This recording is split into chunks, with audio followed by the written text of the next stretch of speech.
నమస్కారం గురుగారు. నమస్కారం. ఏ, కొంచెము జనరల్గా చూసే ఒక పెద్ద ఇబ్బంది కోపం వస్తుంటుందండి. అది మనకి ఇష్టమైన వారి మీదనే ఎక్కువ వస్తుంటుంది.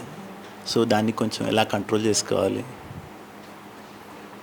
మనము అంటే ఎదిరించి లేని వాళ్ళ మీద కోపం తక్కువ వస్తుంటుంది. బట్ అక్కడి కోపం కూడా ఒక్కొక్కసారి వీళ్ళ మీద ప్రదర్శిస్తుంటాం. అది ఎలా కొంచెం కోపం వస్తుంది, అది నా వాళ్ళ మీదే వస్తుంది, నీ వాళ్ళ మీద వస్తుంది. That is natural. అవేర్నెస్ పెంపొందించుకోవాలి. అది కోపాన్ని జయించాలంటే ఓన్లీ మెథడ్ ఈజ్ మనం తెలుసుకోవాలి, ముందే పసిగట్టాలి అది. ఎందుకంటే అది అలాగ వచ్చేస్తుంది, ఒక సునామీలాగా వస్తుంది.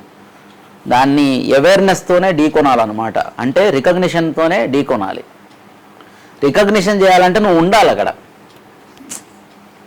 నా మాట అర్థమైందా? ఇప్పుడు కోపం వచ్చినప్పుడు అలాగ ఒక వేవ్ లాగా వస్తుంది, కింద నుంచి ఒక బబుల్ లాగా, కింద నుంచి బబుల్ లాగా వచ్చి ఇట్ విల్ రైజ్, సర్ఫేస్కి రాగానే అదొక సునామీ లాగా అదొక మేనిఫెస్ట్ అవుతుంది. ఎక్కువ మంది ఈ వేవ్ యొక్క హైయెస్ట్ ఫామ్లో రికగ్నైజ్ చేస్తారు కోపాన్ని. అంటే అది సునామీగా మేనిఫెస్ట్ అయినప్పుడు ఆ టైంలో నువ్వేమి చేయలేవు, అది దహిస్తుంది. అది షోర్కి గట్టిగా వచ్చి దాని పవర్ చూపిస్తుంది. Because that is all energy కదా. ఎమోషన్ అంటే ఏంటి? Emotion is energy in motion. It is such a vast energy. దాన్ని మనం ఏం చేయగలం ఏంటి?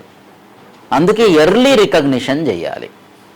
ఏదైనా, అది యాంగర్ అయినా, లస్ట్ అయినా, ఎనీ ఎమోషన్, ఫియర్ అయినా, ఎర్లీ రికగ్నిషన్ చేసినప్పుడు నీకు కమాండ్ వస్తుంది. అంటే ఈ వేవ్ లాగా అయినప్పుడు కాదు, ఇంకా ఎర్లీ ఫామ్లో ఆ బబుల్గా కింద నుంచి వచ్చినప్పుడే మనం దాన్ని రికగ్నైజ్ చేస్తే then you will have all the power to stop these emotions.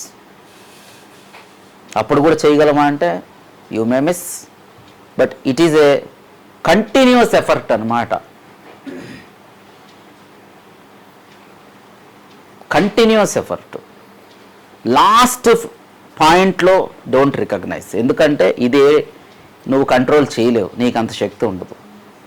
Early form, this is the pattern అన్నమాట. ఎప్పుడైనా ఒక ఎమోషన్ వచ్చినప్పుడు ఆ కింద ఆ ఓషన్ ఫ్లోర్, సీ బెడ్ ఉందా, ఆ సీ బెడ్ మైండ్ యొక్క బెడ్ నుంచే వస్తుందన్నమాట. ఇది ఆ ఫామ్లో రికగ్నైజ్ చేయాలి.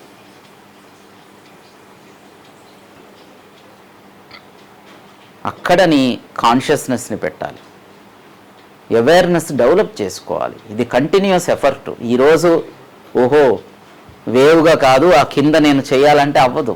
ఇది ఒక practically you have to do it అన్నమాట. You have to meditate.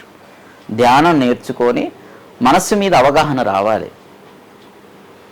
మనస్సు మీద అవగాహన వస్తే అక్కడ నీకు కోపం అనేది నశిస్తుంది. వచ్చేటప్పుడు తక్కువ రావచ్చు, మొదటి స్టేజ్లో తక్కువ, మెల్లగా మనసు మీద ఇంకా కమాండ్ పెరిగే కొలది నీకు ఇంకా దాని మీద నిన్ను నువ్వు జయిస్తావన్నమాట. మనల్ని మనం జయించడమే కదా జ్ఞానం.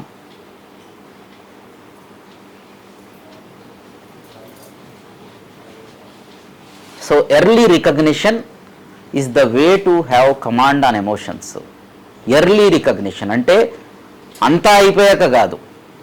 అంతా అయిపోయాక నువ్వు బాధపడతావు, నీకు తెలుసు అది నువ్వు కాదని, కానీ ప్రదర్శించావు ఆల్రెడీ.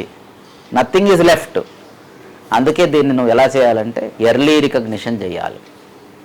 ఎర్లీ స్టేజ్లో you have to understand, oh no I am becoming angry అన్నది తెలియాలి. అది చెయ్యాలంటే నీకు మనసు మీద అవగాహన ఉండాలి. ఎక్కువ థాట్స్తో ఉంటే నువ్వు ఎండ్ స్టేజ్లోనే రికగ్నైజ్ చేస్తావు. ఎక్కువ అలలతో ఉంటే ఎండ్ స్టేజ్లో రికగ్నైజ్ చేస్తావు. తక్కువ అలలతో ఉంటే అది వచ్చేటప్పుడు ఆ మేనిఫెస్టేషన్ కనిపిస్తుంది. కంప్లీట్గా మనోనాశనం అంటే నీకేమీ ఉండదు. యు ఆర్ బియాండ్ ది వృత్తిస్ అన్నమాట. ఇవన్నీ వృత్తులే, సంస్కారాలే ఇలాగ ఎక్స్ప్రెస్ అవుతాయి ఎమోషన్స్గా. అందుకే ఆ బీజాలని తీసినప్పుడు సంస్కారాలు అనేవి ఇడ్డేవోండి. ఇప్పుడు సీడ్స్ ఉన్నాయి, సీడ్స్ తీసేస్తే స్ప్రౌట్ అవుతుంది ఏంటి? అందుకే ఈ సంస్కారాలను తీయాలన్నమాట. మనస్సులో ఈ బీజాలు అనేవి ఉన్నాయి. మనస్సులో బీజాలే ఎమోషన్స్గా బయటకు వస్తాయి. సో బీజాలు ఎప్పుడైతే నువ్వు తీస్తావో ధ్యానం ద్వారా or any method for that matter, అప్పుడు స్ప్రౌటింగ్ ఉండదు కదా. సో ఇప్పుడు నువ్వు నీ ల్యాండ్ ఉంది, నీ ల్యాండ్లో మొలకలు వచ్చాయి, మొక్కలు వచ్చాయి.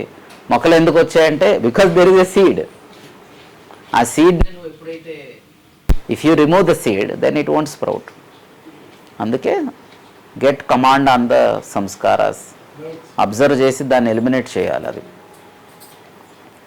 అది దీనికి నేను ఇచ్చే ఇదేంటంటే advice is do meditation everyday. స్లోగా మీరు ఆ చేంజ్ చూస్తారు.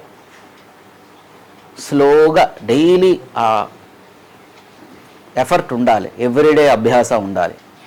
అప్పుడు మీరేంటంటే you can happily get some command. మీ లైఫ్ మీ చేతుల్లోకి వస్తుంది. So it's a very honest question, very common problem to a lot of people, but that is the only way. The only way is మన సంస్కారాలని నిర్మూలించుకోవాలి. ధ్యానంతో సంస్కారాలు అనేవి బయటకు వస్తాయి. అప్పుడు మెల్లగా ఎమోషన్స్ మీద కమాండ్ వస్తుంది. Thank you so much.